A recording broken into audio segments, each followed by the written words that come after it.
houses. Can you imagine an igloo in Mexico? Wouldn't it melt? Igloo is the Inuit Eskimo word for house. An igloo can be made of stone, wood, mud, hide, grass, or snow. So there could be an igloo in Mexico, but just not an igloo made of snow. Thousands of years ago, in the icy Arctic, people used ice to build domed houses. They called this home an igloo. Caves. The first house was a cave. It had walls that kept out winds and animals, a ceiling that kept out the rain, and a floor to sleep on. No matter where you live or what kind of home you have, your home is not totally different from that first cave. It probably has walls, ceilings, and floors too. Not all caves are dark and full of creatures that buzz. Some people have made caves into comfortable homes. In southern Spain, many families live in caves. They build rooms with doors and windows, and they hang pictures on the walls. Caves stay cool in the summer and warm in the winter. Types of houses. At first, people used whatever they could find to build a house. If they lived in a forest, they built log cabins. If they lived on a plain, they built houses made of grass. In dry places, houses were made of clay or mud.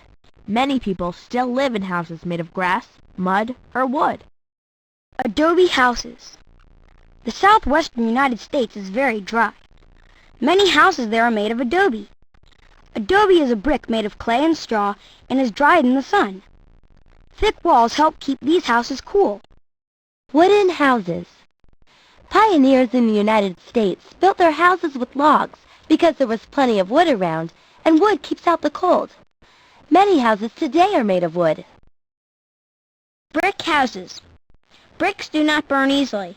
After the Great Fire of London in 1666, brick became the main building material in England. Brick is hardened in a kiln, a special oven, which keeps it from melting in heavy rain. Thatch houses. Many South African houses are made of thatch, reeds, straw, or leaves. The thatch is built over a frame of wooden poles. When the roof reaches all the way to the ground, it looks like a beehive.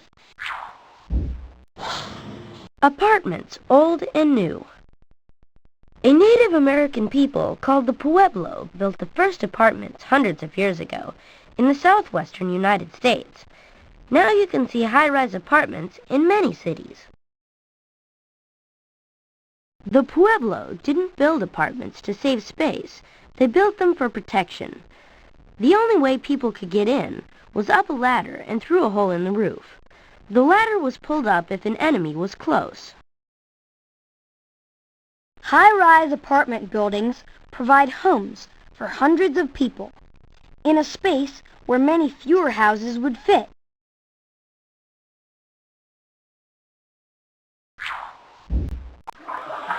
Houseboats and movable houses. Not all houses are built to stay in one spot on the ground. Some houses move from place to place, and some float on water.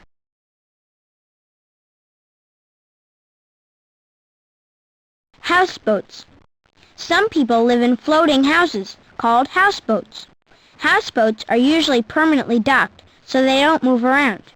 This kind of houseboat is found in China. Tents. Nomadic people who move from place to place often live in tents that can be folded up and carried easily. Mongolian herders live in tents like these, called yurts. Yurts are made of felt that is covered with hide or canvas. Mobile homes. A mobile home is a house on wheels. Most people who live in mobile homes park in places where they can easily hook up to water, gas, and electricity. House of the future. Modern buildings are designed to save energy. In the future, people may live in better insulated homes that need little fuel. In such homes of the future, the wind may make electricity, the sun may heat water, and computers may control the windows and heating system.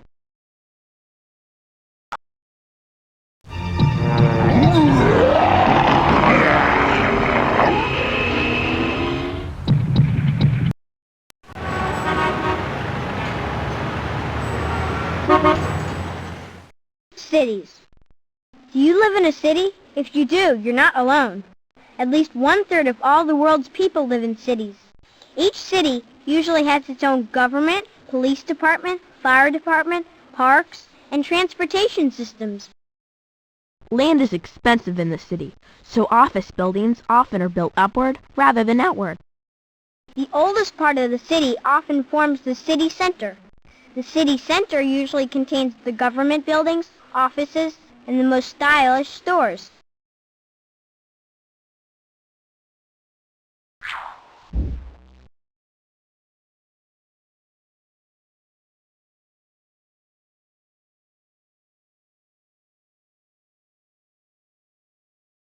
Because cities are often large, with lots of cars and lots of people, they are likely to have some special problems.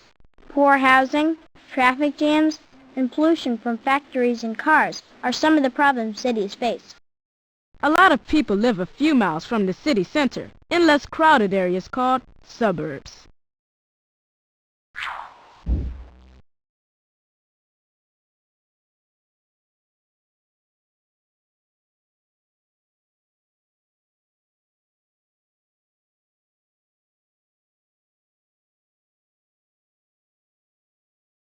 Factories must have a lot of space, so they are usually in the outer parts of cities.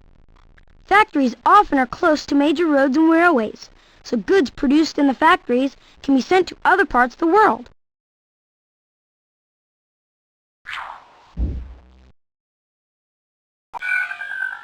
The first cities. The first cities started as trading centers in Asia and the Middle East around 3500 BC. Later, cities became government centers. Like cities today, they had markets, banks, shops, and theaters. Cities usually grew around an area rich in natural resources or on a trade route, like a river or seaport. These are broken columns lining an ancient road called the Sacred Way in Rome. Traveling to the park. A city must have good public transportation so that people without cars can get to work, school, and even the park. Many city parks have picnic areas and trails for bicycle riders and joggers. The city of San Francisco, California, is famous for its cable cars. The first cable car was built there in 1873. Cable cars run on tracks and are pulled along by a cable hidden under the street. San Francisco also has a large bus service and a subway system. This park in Minneapolis, Minnesota has sculptures by famous artists. City planning. Some cities are carefully planned. Streets and squares, public transportation, sewers, and business centers are all mapped out. Sometimes planners make a scale model of a city. This is a scale model of downtown Los Angeles. This is a map drawn in 1792, showing the final plan for Washington, D.C.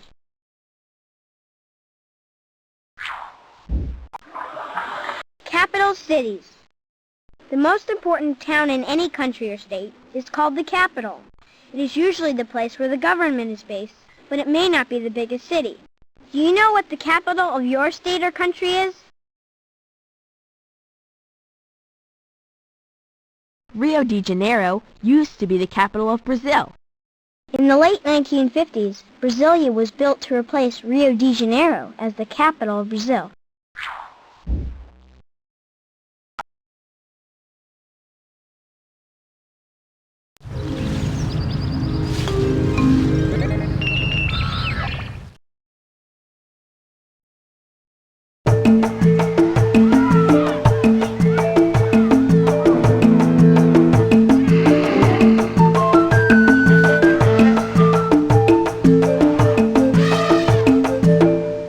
Zoos. Where would you go to see an elephant? You could go on an African safari, or you could go to a zoo. Zookeepers feed and take care of animals from all over the world.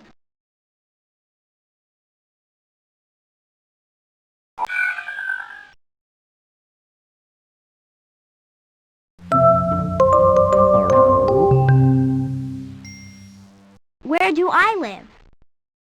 Often zoos have houses that are similar to each creature's natural habitat. These 4 creatures are lost and want to get back home. Can you take each creature to its zoo home? Drag each animal to the correct house.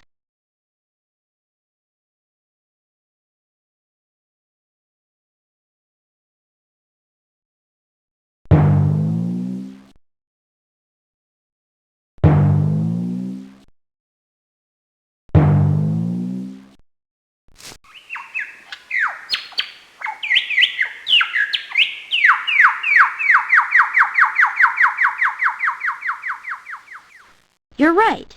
Birds belong in the aviary, which is a huge cage where many kinds of birds can fly around.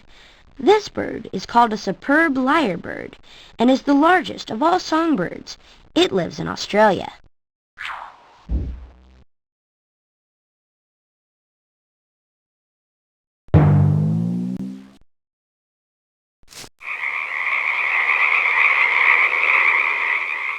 You're right. This animal, the tree frog, belongs in the rainforest. The rainforest house at a zoo must be warm, damp, and full of plants or trees.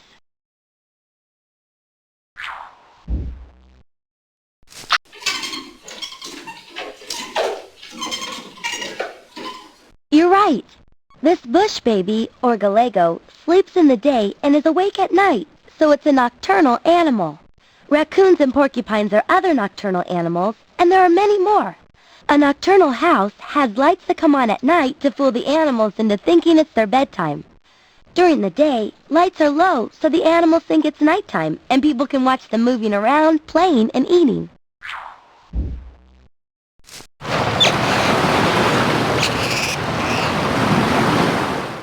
You're right. This animal, the sea otter, belongs in water.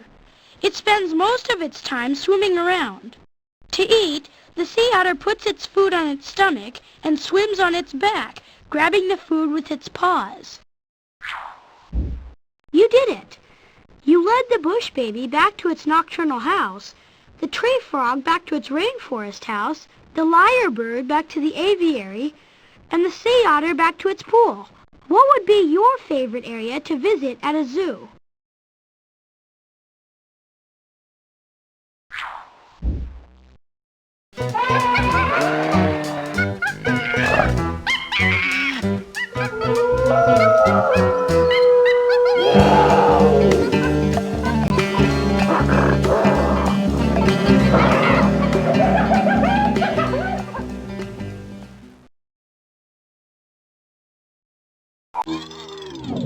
Food for thought.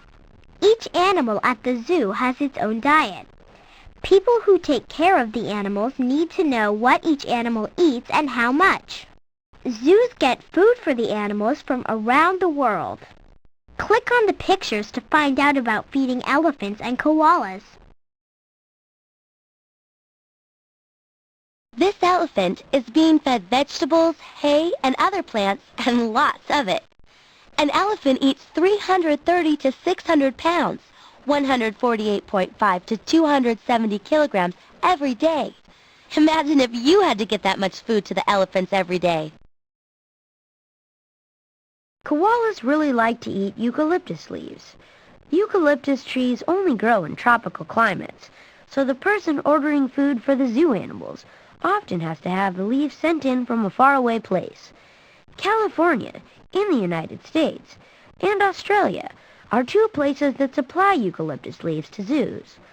Imagine how many tons of food you would have to order to feed all the animals and all the places you would have to get the food from. This old zoo. People began to keep animals in zoological gardens or zoos more than 3,000 years ago. In about 1000 BC, Chinese Emperor Wen Wang built a huge zoo called the Garden of Intelligence. The oldest existing zoo is in Vienna, Austria, and was built in 1752. In zoos long ago, animals were kept in cages and taught to do tricks for the visitors. Animals are usually not treated this way today.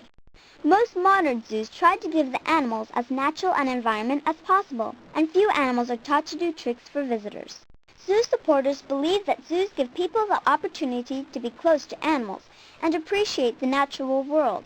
They also say that zoo staff carry out scientific research and important conservation work, such as breeding rare species.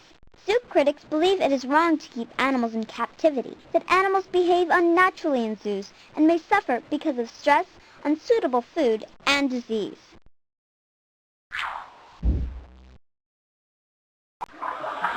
Children's zoos.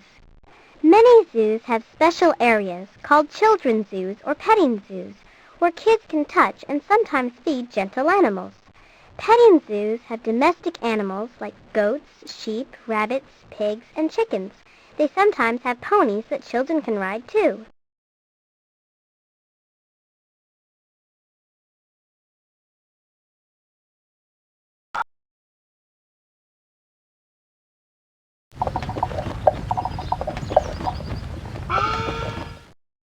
Festivals and feasts. All over the world and all through the year, people have festivals and feasts. Some festivals celebrate the changing seasons. Some celebrate a historical event, and many are religious.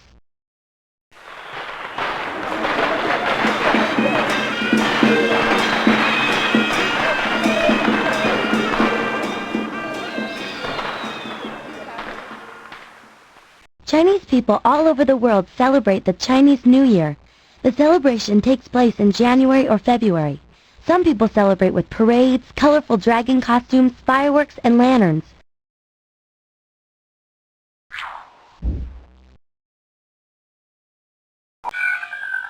Lighting candles.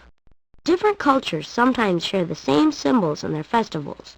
In many religious holidays, people light candles. For example, Christians light candles at Christmas, Hindus light candles at their festival of Diwali, and Jews light candles during Hanukkah. Lamps are lit as part of the Hindu celebration Diwali.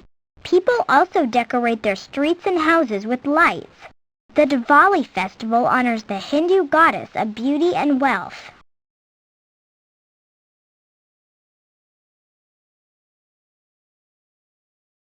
People who celebrate Christmas sometimes hang a wreath on their door and buy a plant with red leaves called a poinsettia. Here, the poinsettia leaves are hung with the wreath and a candle.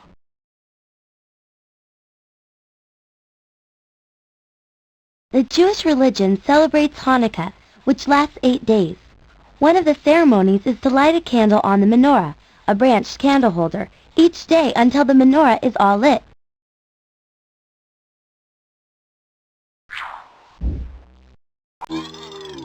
Thanksgiving. In the fall of 1621, a group of European settlers in North America celebrated their first harvest with a Thanksgiving feast. They invited Native Americans, who had taught them how to raise crops of corn and other plants that grew in the area.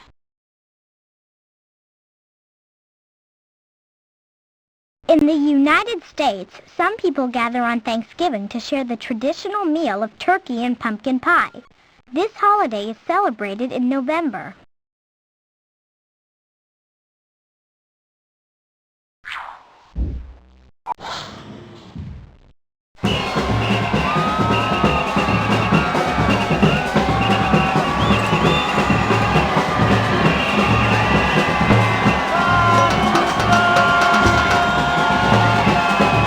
Mardi Gras. Mardi Gras began as a series of carnivals in the Middle Ages in Roman Catholic countries. It was a way of using up foods that were forbidden during Lent, which comes before Easter. Today, the celebration still takes place before Lent and lasts about a week. Mardi Gras means Fat Tuesday in French. At the famous Mardi Gras carnival in Rio de Janeiro, Brazil, the streets are filled with music, dancing, and colorful costumes.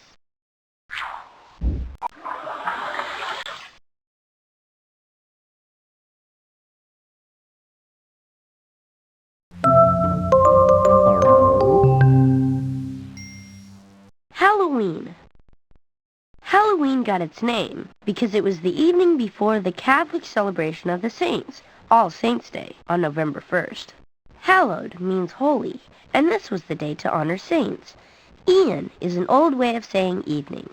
Put the words together and you get Halloween. In the United States, some people carve pumpkins on Halloween. Here's your chance to decorate your own pumpkin. Drag the eyes, noses, and mouths to the pumpkin.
Day of the Dead.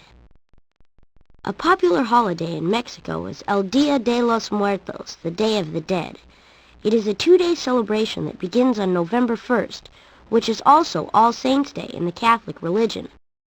On El Dia de los Muertos, people pay respect to the dead. They decorate graves with flowers, and the children eat candy in the shape of skulls and skeletons. Jumping Frog Jubilee.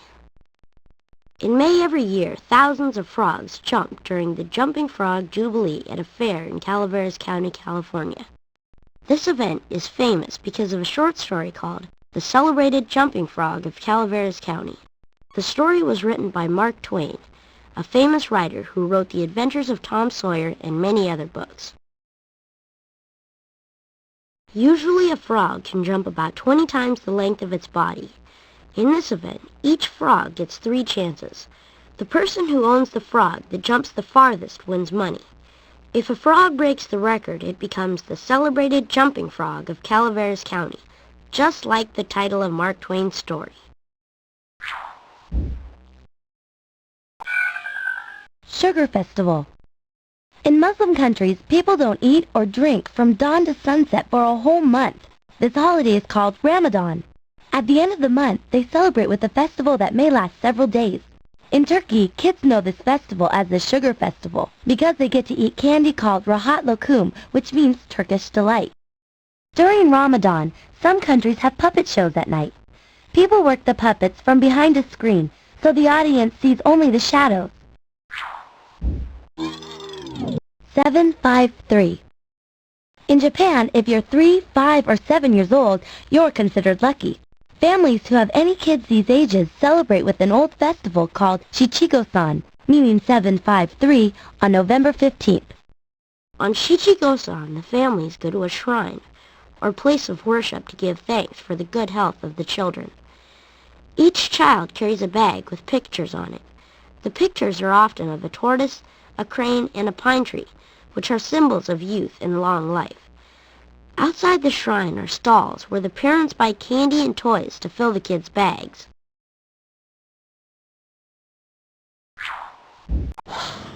Bastille Day. On July 14th, France celebrates Bastille Day. On July 14th, 1789, mobs in Paris freed prisoners from the Bastille, a big prison, and tore down the Bastille stone by stone. This was the beginning of the French Revolution.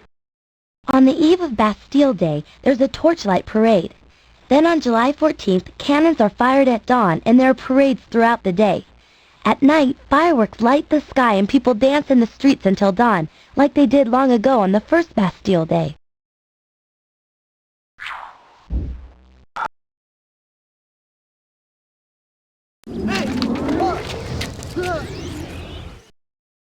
Postal services. Millions of letters are mailed each day.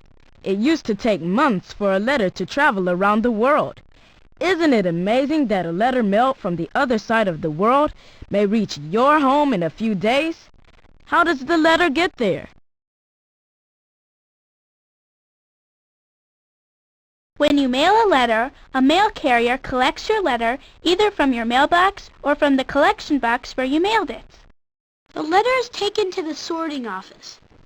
There it is put into a sack along with letters going to the same city, state, or country. Trucks, trains, or airplanes carry the sack of mail to the correct place. Postal workers empty out the sack and sort the letters again. The mail travels to another sorting office and sometimes on to a neighborhood post office. At the neighborhood post office, postal workers sort the letters by street and by house. The mail carrier delivers the letter on foot, by car, or by truck. Stamps. You go to mail a letter. Oops, are you sure it has a stamp? All letters must have a stamp. The first stamp was made in 1840 in England, and it cost a penny, no matter how far the letter had to travel. Some stamps are commemoratives. Commemorative stamps have pictures of famous people or events or special things a country is known for. Many people collect these stamps, and some people collect only rare stamps or stamps from a certain country.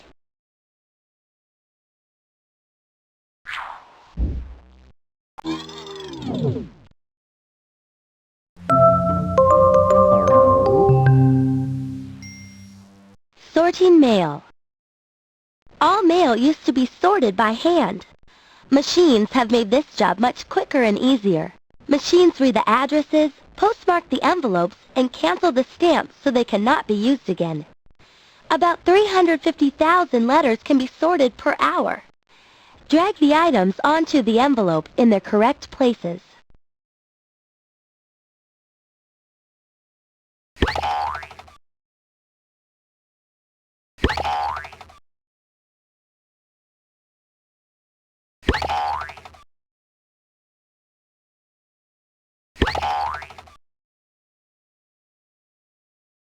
The sender puts his or her name and address in the top left corner. If the address of where the mail is going isn't clearly written, or it isn't a real address, the post office will use the return address to return the letter to the sender.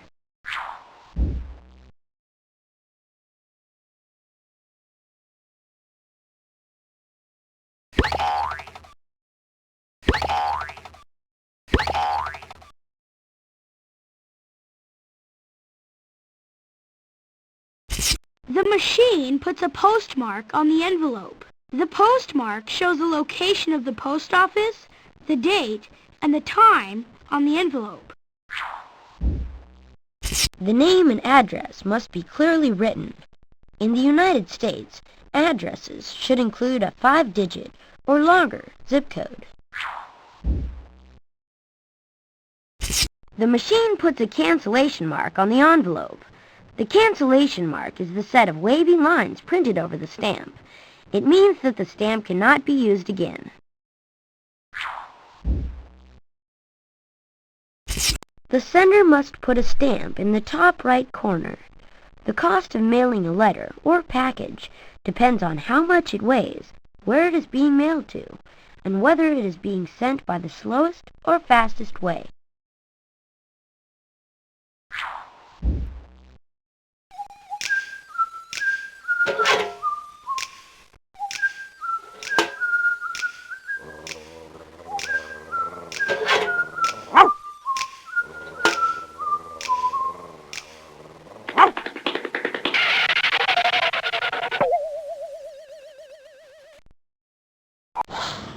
Pony Express. Did you know Buffalo Bill delivered mail? He was a Pony Express rider. In 1860, the Pony Express Company started a fast mail service between Missouri and California. A trip that took a stagecoach 3 weeks took the Pony Express about 10 days. There were 80 Pony Express riders. Each rider covered up to 100 miles, 60 kilometers a day. One rider was 14-year-old William Cody, who later became famous as Buffalo Bill. The Pony Express was soon replaced by the telegraph.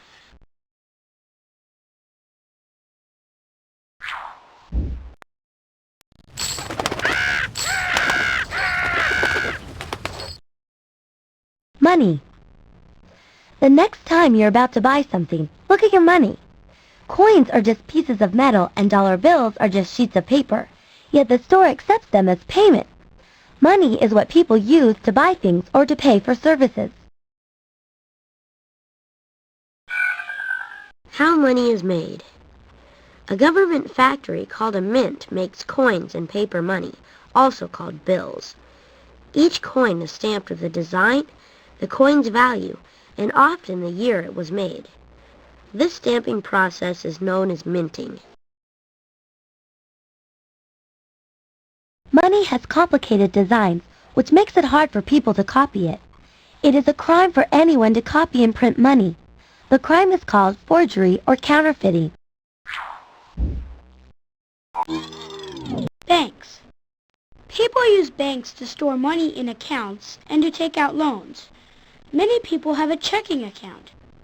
This means they can deposit, put in money in the account, withdraw, take out money from the account, and write checks to pay for things. Some stores have an automatic teller machine, or ATM. People insert a plastic card into a computerized machine, type a code that only they know, and either deposit or withdraw money from their account. This way, people can get money at times when their bank is closed.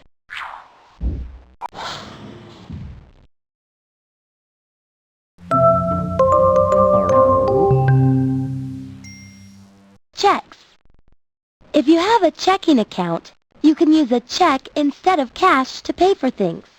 The store or person you pay sends the check to the bank, and then the bank gives the store or person cash.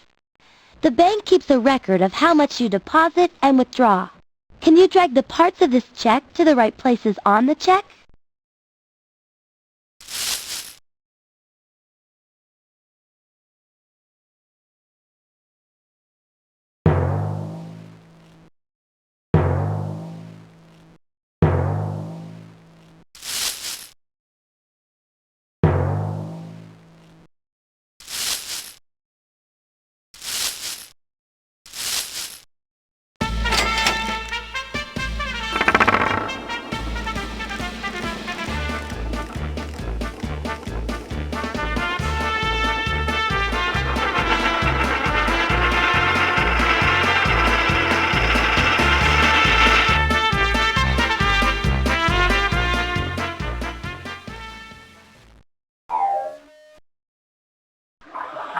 Credit cards. A credit card is a piece of plastic that can be used instead of money. When you use it to buy something, you sign a piece of paper called a receipt. The credit card company pays for the goods, and you pay the credit card company when you get a bill a month or so later. When you pay by credit card, the card is run through a machine. The machine copies the account number and the card owner's name in one of two ways. Some machines read the information from a magnetic strip on the card and print it on a receipt. Other machines use the raised numbers on the card to stamp the information onto a receipt. Other kinds of money. Money is not always coins and bills. People in Tibet once used blocks of dried tea. It does not matter what you use as money, as long as everyone agrees on what it is worth. This is a belt made of wampum shells. In the early 1600s, some Native Americans used wampum shells as money. Cowrie shells were once used as money in many parts of Asia, Africa, and Australia. Early coins. Many early coins were made from precious metals such as gold and silver. Electrum coins. People from ancient Lydia, now Turkey, were the first to make coins about 2,700 years ago. The coins were made from electrum, a mixture of gold and silver. Chinese bronze coin. In China, bronze coins in the shape of a hoe were first made as early as the 6th century BC.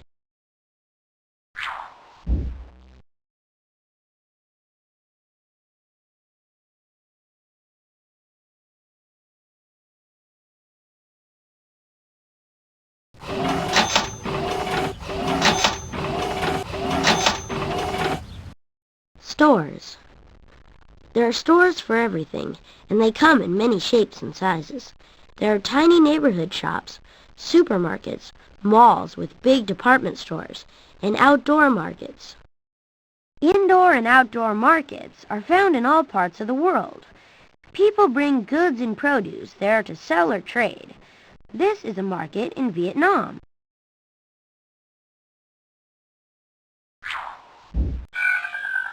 Shopping in the Middle Ages. Before there were stores, people bartered, which meant they traded things. For example, they traded their crops or handmade objects for goods they wanted. In the Middle Ages, 400s to 1500s, peddlers carried their goods from place to place, selling and trading. People liked to test the goods and argue about the prices.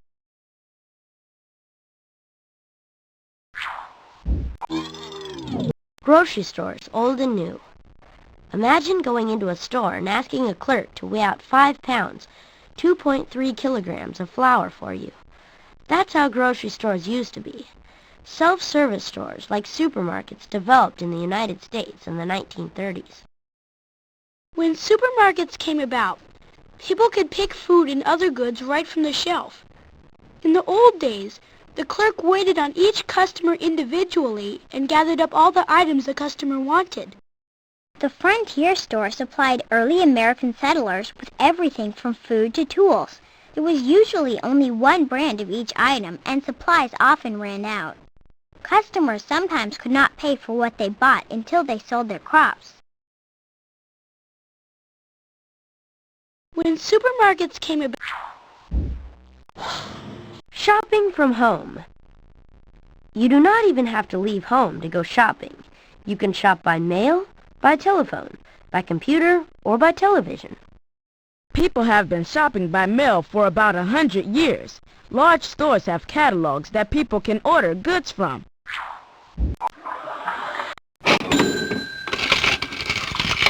Cash registers and barcodes. For more than 100 years, cash registers have been used to add up the cost of things being bought. Today, many registers are computerized. cash registers were invented in Ohio in 1879. They recorded each sale, printed out a receipt, and kept the money safe. In many countries, packages have a code of black stripes. This is called a barcode. A laser scanner at the register reads the price and other information from the barcode.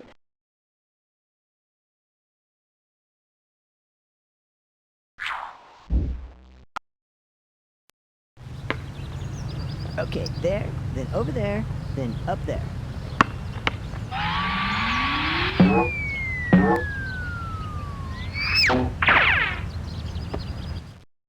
Schools. Remember your first day of school? It probably was exciting, but also confusing. Kids all around the world go to school, but your school might not look the same as schools in other places. In some parts of the world, classes take place outdoors, when the nearest school is far away. As in some parts of Australia, students stay home and use a two-way radio to listen and to reply to the teacher in the classroom. School subjects. In many Western countries, the first school that kids go to is called primary or elementary school. There they are taught many subjects.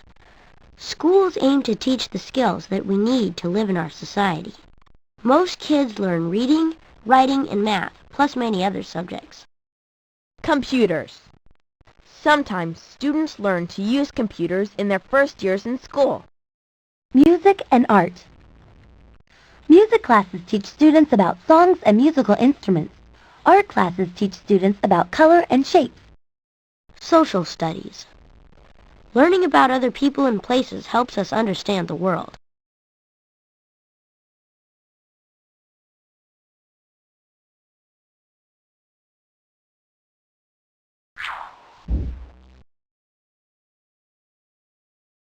Physical education. Classes in physical education teach students health, fitness, and teamwork. Reading and writing. For most jobs, people need to be able to read, write, and speak well. That's why these skills are taught in school. Recess. Recess isn't a subject, but it's usually a fun part of school. Recess. Math.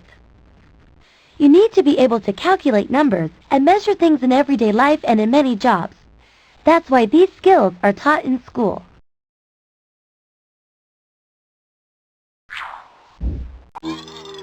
Schools of the past. Some of the earliest schools began thousands of years ago in ancient Egypt and Sumeria. Ancient Greece and Rome also had schools. We know that China and Japan had schools as early as the 600s, and there were schools in India and Europe in the 1100s. In the 1200s, teachers were strict and the school day was long. Students learned mainly by listening to the teacher and asking questions. They did not read or write very much. These were religious schools, and classes were held in monasteries and cathedrals. In the 1800s, free schooling for most people became common in the United States and in Europe. In a typical classroom like this one in the 1800s, teachers often expected kids to remember and recite long lists of facts.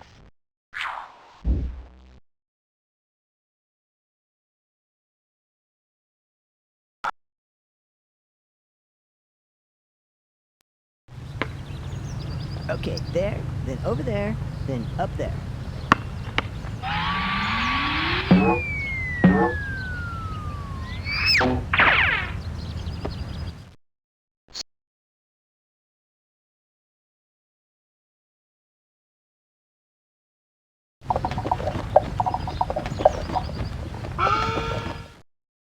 Festivals and